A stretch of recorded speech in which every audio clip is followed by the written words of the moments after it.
Sparks Record.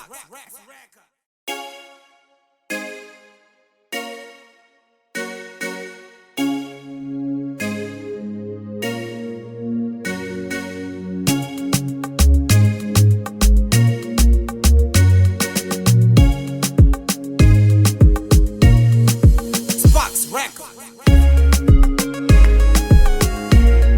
Hello people, hello, wagwan people. Welcome to ZVINORWADZA TV. Panapa tinogegera nyaya dzakasiyana-siyana dzinosiririsa, dzinofundutsa, dzinokatyamadza nedzinorwadza moyo. Nyaya ndine panapa inyaya yeaccident yaitika kuGwanda, about 45 kilometers away from Gwanda. Iyo tsaona yauraya two brothers nevamwe vanhu 4 vafa pa accident iyo. Zvinova zvinhu zvinorwadza, zvinova zvinhu zvinosiririsa kuti every day zuva nezuva tinenge tichiripota maaccident anenge achiitika, anenge achiuraya vanhu. Guys, ndichakuratidza mapictures zvaitika ipapo kuti mugare muchiziva zvinenge zvichiitika, muyatsoone maitikira zvaita. Zvinhu zvinosiririsa, zvinhu zvinorwadza. Asi before guys sandakuratidza zvisizvi guys, ndinatete vandinawo vanobva kuUK vanonzi Tete Kolambo zvavari kuita manje. Tete Kolambo vane page ravainaro reYouTube ravari kudzidzisa vana vamazuva ano tsika namagariro. Rinova iro page riri pascreen apo, vanonzi Tete Kolambo. Guys, ngatitry by all means kuti tinosubscribe this YouTube channel, tobva tameka sure kuti taona mavideos ari papo, pane makomedi ari ipapo, pane futi dzidziso dziri papo. Saka hati tinoona tobva subscribe to support Tete Kolambo, right?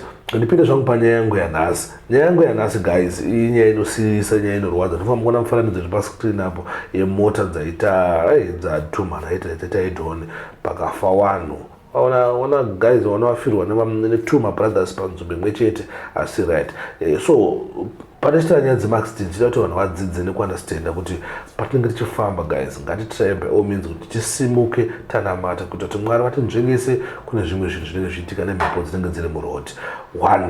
Number 2, nyaya inenge iripo, ngatitry by all means kuti tisamhanya maspeed asiriyo panzvimbo dzisiri idzo. Ngatitry kuti tifambe zvakanaka. Number 3 ndeyekuti ngatiteedzerei mitemo yemuroad. Mitemo yemuroad ngativerengei masigns,